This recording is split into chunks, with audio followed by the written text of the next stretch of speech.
Баршаңызға қайырлы күн. Менің каналыма қош келдіңіздер. Сіздермен бірге Эльмира Мажитқызы.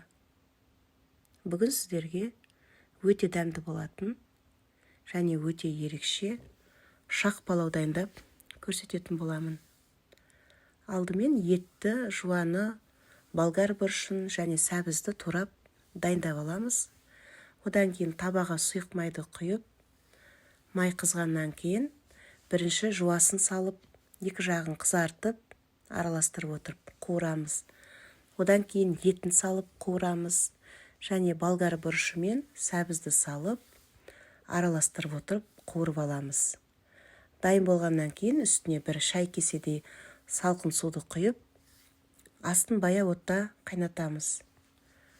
Еті пісіп, дайын болған кезде салқын суда жуып тазалап қойған күрішін саламыз. Және қара мейізден қосамыз кішкене.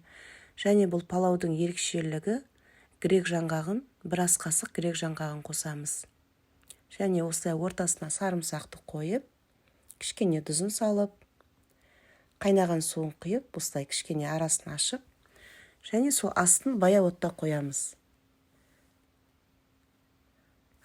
Палауымыз дайын болғанға дейін палаудың сыртқы қамырын дайындаймыз. Сол ыдысқа ұнды елеп салып, кішкене тұз қосып, жұмыртқасын қосып, және қамыры дәмді және қатып қалмас үшін, жұмсақ болу үшін дүкеннің 20% қаймағынан бір ас қасық қосамыз.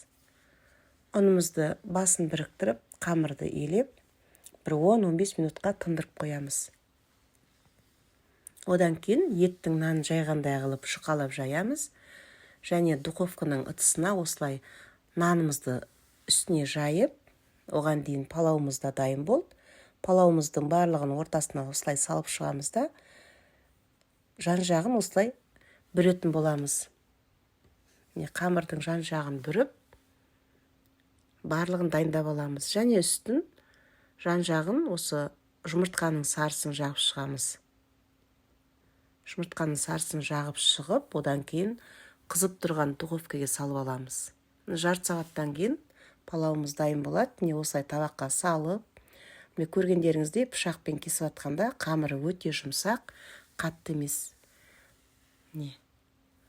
Осылай шақ палауымыз дайын болды. Сіздер де осы рецепт бойынша дайындап көріңіздер.